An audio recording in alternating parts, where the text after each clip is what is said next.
Friends, this is a very special video. A year ago today, I released the first Unpopular Opinion video, and it's taken on a life of its own. And I had so much fun this past year making these videos and sharing my contrarian views about movies, so thank you to all my subscribers and supporters for helping me get this far. Cheers to a year of making videos, and to many more. With that said, here we go. I'm sorry, but I couldn't help it. You've seen so many verses on this channel about war movies, it's almost ridiculous, but it's almost required this time because you've seen the 80s most iconic non-movies head-to-head, and now it's time for the 70s most iconic non-movies. So, let's grab your gear, fall in, and... Get to the chopper! This is The Deer Hunter vs. Apocalypse Now. And, fun fact, The Deer Hunter actually has my favorite movie scene in cinema history in it. So, for fun, let's play a game. If you're the first to guess correctly what that scene is, I'll give you a shout out and put your channel link in the description of my next video, but you only get one guess. So, with that, let's jump right in. Round 1. Plot. The Deer Hunter is about a group of conservative blue-collar Pennsylvania men. Mike, Stevie, and Nicky are going to Vietnam, so in their last days, Stevie gets married, and Mike and Nicky go hunting. While in Vietnam, they witness unspeakable atrocities that both mentally and physically scar them when coming home, which affects their lives forever. Apocalypse Now is about a special forces colonel who goes insane and takes his soldiers into neutral Cambodia to continue fighting the war with savage brutality, no control or restraint, all while being worshipped like a god by the native Cambodians, so the U.S. government sends an assassin who's struggling with his own mental health on a highly classified mission to travel up the Nung River on a Navy gunboat to take out the rogue colonel. Both The Deer Hunter and Apocalypse Now take the war genre and elevate it to something we could never expect. It's almost like the dark side of war films. The Deer Hunter's plot is reminiscent of earlier classical films, but executed differently, whereas Apocalypse Now is a total, original, unique type of war movie, even if it was inspired by Joseph Conrad's book. So, winner, Apocalypse Now. Round 2. Characters. In Apocalypse Now, our main character is Captain Willard. He's a special forces operative who's been on many classified missions and has seen much more than he can handle. And I think that Willard is possibly one of the best movie protagonists of all time. And this might sound really weird, but I see a lot of myself in Captain Willard. He's been pushed too far and is fighting to keep his sanity, all while keeping up appearances in the presence of others. He's capable of such brutality, yet such restraint, and it's beyond mesmerizing. I don't think I've ever had such a connection or desire to see a protagonist succeed in a movie, or to come out alive, because Willard is a good person who does morally questionable things to achieve results. I wouldn't consider him a hero, but I also wouldn't consider him an anti-hero. Then we have Colonel Kurtz, who's one of the greatest villains ever, even if he only has like 15 minutes of screen time. He's the worst extreme of what Captain Willard could become. The war has damaged his mind and tortured his soul until he became one with chaos, and he embodies the dark side of philosophy. His methods of warfare are savage, and his compound and temples are littered with the heads and corpses of his enemies. The Vietnamese are deathly afraid of him, and the Montegrad Cambodians worship him. Chief Phillips is the man in charge of the boat. He constantly clashes with Willard and attempts to demonstrate his authority on the PBR, which leads to a lot of tension and hostility. Lance at first is a laid-back surfer dude, but as the movie progresses and the farther upriver they go, he slowly loses his mind and ends up joining Colonel Kurtz. Chef is a paranoid, anxious man who sees the mission through to the end, but he's always on edge, and Mr. Clean is the 17-year-old kid that's from the inner city. The photojournalist is a crazy American civilian who's been documenting Vietnam since 1964. He also joined Colonel Kurtz, but someone once said that he's like a girl in an abusive relationship where you can tell something's wrong, but no matter what, they'll always defend the abuser and won't leave them, which is pretty interesting to view it. Lastly, we have Colonel Kilgore. Now, this guy is a nut. Like Willard and Kurtz, he too has lost it, but he uses his insanity to be a great officer, one who is loved by his men, and that is efficient on the battlefield. He's probably the most iconic character of the movie, but he only has 15 minutes of screen time. In The Deer Hunter, the character study is brilliant. We see on full display how the characters transform and change. Not character growth, but character transformation, which is so different, but in this context, it's actually genius. The main characters come from Pennsylvania, and they're conservative blue-collar men, and they consist of 6 rowdy guys, 3 of which leave to fight in Vietnam. Our hero is Mike Vronsky. He's another contender for the greatest movie protagonist. Mike loves the wilderness and the mountains, and he's a hunter. He takes it very seriously and doesn't view it as a sport. He sees it as a connection and primal spiritual bond between man and wild beast. He's very reserved and very methodical. Nicky is Mike's best friend, and he's the laid-back man of the group. He's dating Linda, and the thing about Linda is, well, Mike, how do I put this? He's been waiting to get with. Awkward. I'll touch more on that later. Then there's John. He's the happy-go-lucky chill for one of the group. He's just happy to be with his friends. Axel, he's the kind of oaf, and he's really just a baboon. Stevie is like the kid of the group, the baby, so to speak, the one that everyone looks out for. He gets married to Angela in his last few days before going to war. Then there's Stan. Everybody has a Stan in their friends group. He's the friend that no one likes. All the others mess with him, and he's just the asshole. The last major character is the fuck it veteran.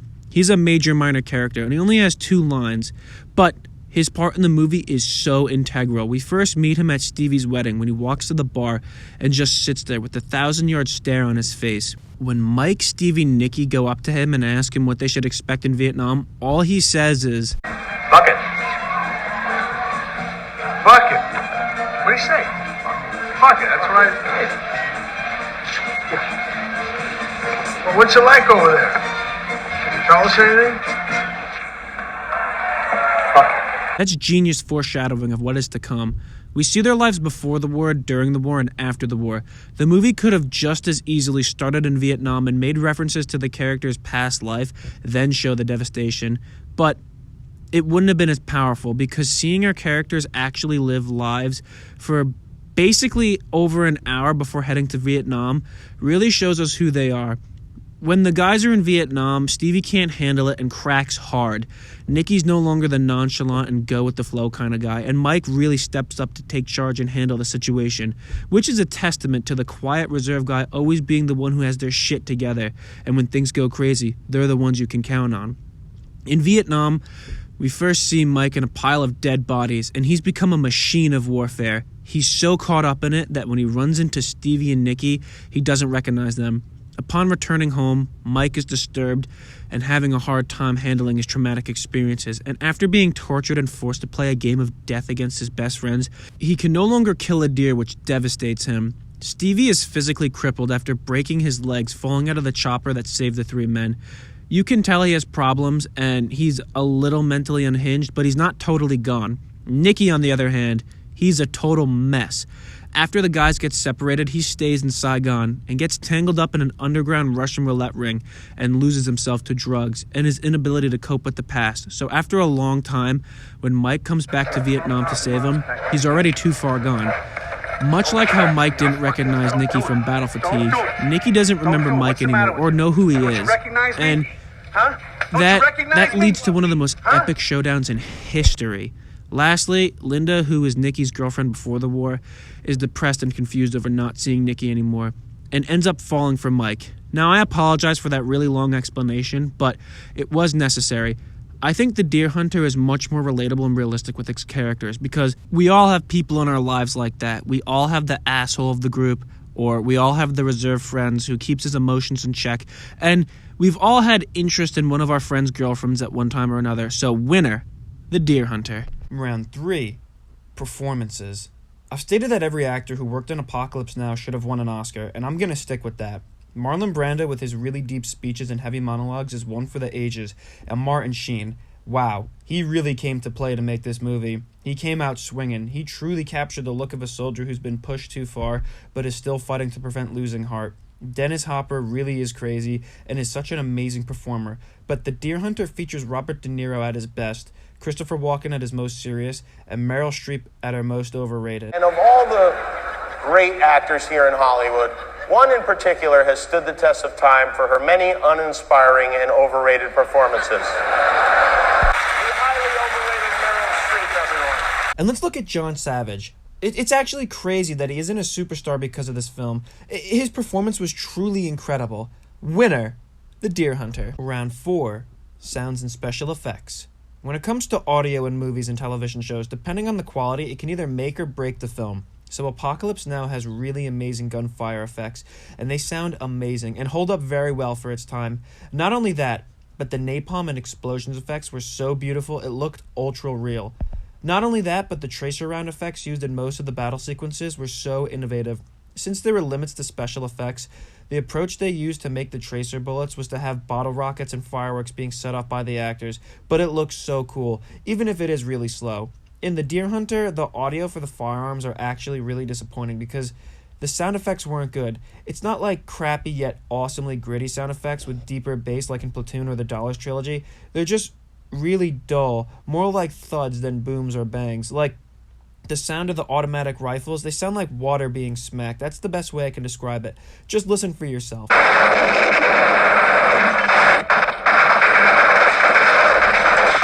So, winner, Apocalypse Now. Round 5. Music. The music of Apocalypse Now is honestly really bizarre and quirky. It's almost like electro-techno music. If removed from the movie, it probably comes off as really cheesy or straight up stupid. But it works. It helps set the quirky and eerie mood the movie requires, anywhere from its psychological themes to its spiritual and inner quest motifs. It's so amazing. The Deer Hunter's original score is really nice and relaxing, and it actually sounds very similar, if not the same, to the 1993 Clint Eastwood movie Unforgiven, but it just doesn't compete with Apocalypse Now. Winner, Apocalypse Now. Round 6. Direction. It's no secret that Francis Ford Coppola had it really rough while making this movie. He experienced major setbacks and absolute anarchy on the set that many people actually considered the movie to be cursed. But he used these backfires to his advantage, and it actually contributed into making the film accidentally brilliant, and better than anything anyone could have planned for. For example, Marlon Brando was so overweight and uninterested that he didn't even read the script or the book it was based on, so he more or less improvised his entire screen time. That alone made for an amazing performance, but the decision to film him in the shadows and not show him in the full light was brilliant. It truly made him look like a god, or a superior being. It also played well for the visual mood of the character, given that he's insane, and he's fallen from the grace and the light, and now he's physically seen only in darkness. Truly genius. The cinematography, the editing combined with the acting and the music makes this possibly the most finest film ever directed, and it's a crime that it didn't win Coppola an Oscar. Given the angles that the characters were all filmed at, makes us see them in a different light, both literally and metaphorically, and it's filmmaking 101. Then we have The Deer Hunter. Setting aside its impressive cinematography, I think the standout of its direction, it would be the appropriate pacing of its editing. It jump cuts from scene to scene and close-ups that heighten suspense, and in the hands of lesser directors, it could have just as easily been an underwhelming film and not as powerful. But unfortunately, it's not enough to topple Francis Ford Coppola, so winner, Apocalypse Now. Round 7. Popularity. Both films were mega popular and have a legacy that will stand the test of time. The Deer Hunter's legacy is through its Academy Award victories, winning 5 Oscars, including Best Picture, and Apocalypse Now is what I like to refer to as an immortal movie, a movie that, no matter what the time period is or how old it is, it will never be forgotten, or its impact won't lessen over time. It will always be seen as epic, and it's funny because these films have references seen in a bunch of other works.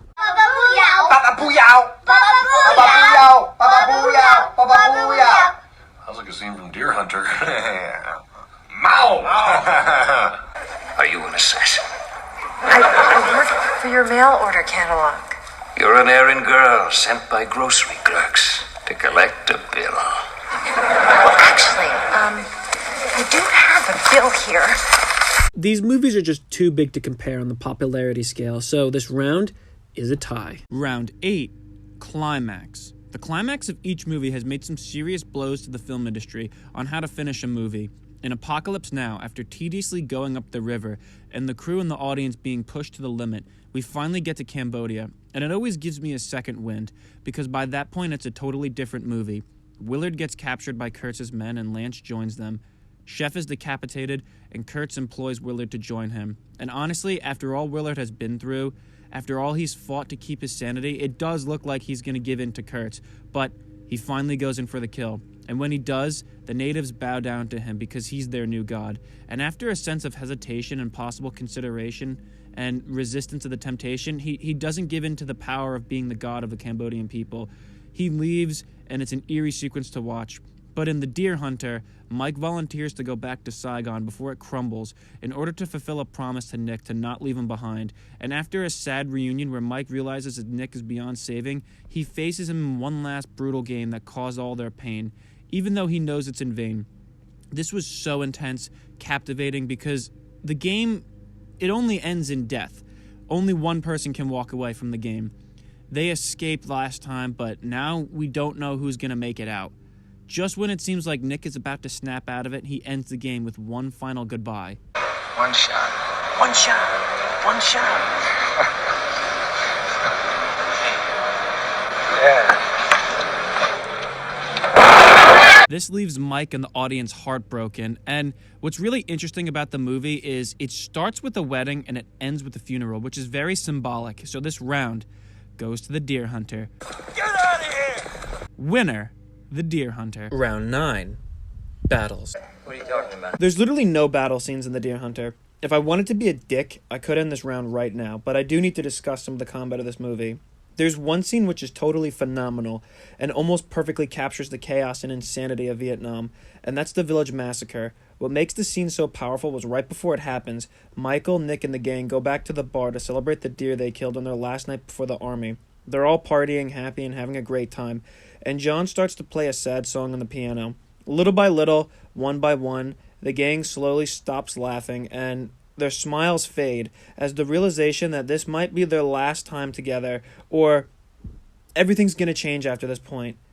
That's when the scene jumps right to war-torn Southeast Asia as some choppers bomb a village, and you see Michael lying in a pile of dead Special Forces soldiers. An NVA soldier digs up a bunker of civilians and drops a grenade in there. And then he mercilessly shoots a woman holding a baby, but is immediately torched by Michael. And what I love about this scene is there's no boot camp, no buffer zone or preparation to brace you for chaos. It just throws you right into it, much like how it happens in real life. Life is harsh, and mayhem can be hiding just around the corner, and sometimes you don't get a chance to prepare for it. So that scene was nuts. In a morbid sense of the word, that scene is amazing, and it's the dark side of cinema. Movies that show sick, twisted violence that jacks up the audience with adrenaline and has them on the edge of their seat in awe, in spite of themselves. And it doesn't end there. Michael shoots the NVA soldier like 40 times. Probably the biggest movie overkill ever. Then Nick and Steven jump down in their helicopters, but they all get captured. And after that, as far as combat goes, there's some minor forms of it, but again, no real battles. Overall, there's the village massacre when they shoot up the Viet Cong prison camp, and then during the helicopter rescue, one of the door gunners is just blowing holes in the tree line with an M60. That's really all there is to it. Out of like the 3-hour runtime, there's only 30 minutes of it that takes place in the shit. Alright, let's switch our gears to Apocalypse Now. Apocalypse Now probably has the most infamous battle scene of all time. Or maybe it's tied with Omaha Beach and Saving Private Ryan. But Ride of the Valkyries is so mega iconic and so awesome. Honestly, what can I say about it that wasn't already said? It's the kind of battle that makes men go bananas and want to fight, gets them ready for war, watching choppers unleash rockets, machine guns, and terror from above, while blasting epic opera music was so fantastic. Then after the helicopter attack ends, they secure a landing zone, and the air cav soldiers batten down a beach and secure the mouth of the river. After that, there's some mortar fire exchanged from the tree line, which leads to it getting napalm, and that gives way to one of the most iconic movie quotes ever. I love the smell of napalm in the morning. That scene was pure eye candy. The next battle was absolutely bizarre. It was the disarray at the Dulong Bridge. That scene honestly reminds me of a bad drug trip. Like, if your psychedelic high was bad and you start freaking out. And it makes sense because Lance was on acid, but they arrive at this bridge, and it's being sieged by an unseen enemy, and Captain Willard takes Lance with him. So they try to find the commanding officer in charge of the outpost at the bridge, but it's like a creepy freak show. There's weird, eerie carnival music playing, and all the soldiers don't seem to have a grasp on reality, and they're basically just shooting at nothing. I'm sorry, sir. They're goofed out there by the wire, but I think I killed them all. And when they finally leave the bridge, it's completely destroyed by the unseen enemy forces. And that's kind of cool because it's like if they stayed there any bit longer, they would have been caught in the crossfire, and the boat, all the men on the boat would have died. Who's the commanding officer here? Ain't you? And the last battle was when Lance gives away the boat's position when he's playing with a smoke grenade, and that results in them getting ambushed by an unseen enemy, and Mr. Clean ends up getting killed. It's a short but sweet battle. It was intense, but the thing about these battles are you only see the Vietnamese soldiers one time in the movie, and that's with Kilgore. So all these other battles featuring an unseen enemy was brilliant because the real enemy of the movie was the jungle. Its rough and never-ending terrain drives the characters crazy, pushing them to their breaking point. You can argue that the scene where Kurtz's men shooting arrows at the boat was a battle. I don't necessarily think it was, but it is worth mentioning. All that aside, this movie was always consistently praised for its cinematic combat scenes, so this round obviously goes to Apocalypse Now. Winner, Apocalypse Now. Round 10, Portrayal of the War. Setting aside all artistic achievements accomplished by these movies, let's get into their approach to portraying the war. There's no easy way to transition into this, so I'll just say it. Neither Apocalypse Now or The Deer Hunter showed Vietnam in an accurate way. The Deer Hunter is a pretty deceiving movie by having a not far-fetched idea, but there's no recorded evidence of Russian roulette taking place anywhere in Vietnam. The Viet Cong never forced POWs to play each other in the game, and there wasn't any illegal underground Russian roulette rings. It's true that the communist forces tortured American servicemen, but again, they never took it to this extreme. Something that was portrayed correctly to an extent was the chaotic disarray that the Vietnamese civilians were put into because of the war. The streets were a mess, there were a lot of refugees, and the political situation was a nightmare. Now, in Apocalypse Now, the entire movie takes place in the war zone, mostly in Vietnam, but the final act is set in neutral Cambodia. The movie does have some of the greatest combat scenes and props, costume, and almost everything about it really does visually show the war. However, Apocalypse Now loses its authentic feel of Vietnam basically after we leave Kilgore. For me, personally, I constantly have to remind myself that this is a Vietnam movie at certain points. And as awesome as the plot is, and as epic as the movie was, Colonel Kurtz going rogue and taking refuge in another country to go renegade wouldn't happen in real life. Just listen to U.S. Navy SEAL Jocko Willink's take on it. Having someone go completely rogue like that is pretty unrealistic. It would get picked up on, and they'd be taken out of that situation and put into some place where they could recover and get a grip on reality again. Not to mention, a lot of the characters and people in the movie seem to be way over-exaggerated and over the top, which works well for the film, and I do love that, but in terms of realism, those performances in that hyperbole fashion isn't the way to go. The thing these movies do get right is the psychological effects of war on people. The Deer Hunter's approach is to show how war is damaging, and it's more grounded in reality, whereas Apocalypse Now takes it to the worst it could possibly get. The thing is this, when I watch The Deer Hunter, I never question what I'm seeing on screen as Vietnam. For as little as it plays out on the screen, the evil nature, the sadistic side of humanity, is brutally but brilliantly shown, especially through the village massacre scene. Those 30 minutes of The Deer Hunter, which actually takes place in the shit, feels really authentic, even if the main premise is a bit much and unrealistic. However, those fleeting moments in Apocalypse Now that have me feeling like what I'm seeing is Vietnam were so powerful and everlasting, I'm going to give this one to Apocalypse Now. Winner, Apocalypse Now. Well, friends, we've reached the end. You've survived chaos, and now it's time for the results. And the winner is Apocalypse Now. Apocalypse Now is the most epic film ever made, and it's cinema at its finest. It's so amazing that a movie like this was made in the 70s and holds up better than anything that could honestly be made today. I don't think it's the best Vietnam War movie, but it's one that commands the most respect, rightfully so.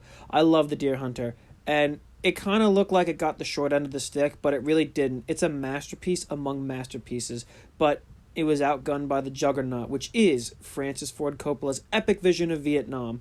In his own words, Coppola said, "The movie's not about Vietnam, it is Vietnam." And my friends, thank you for watching.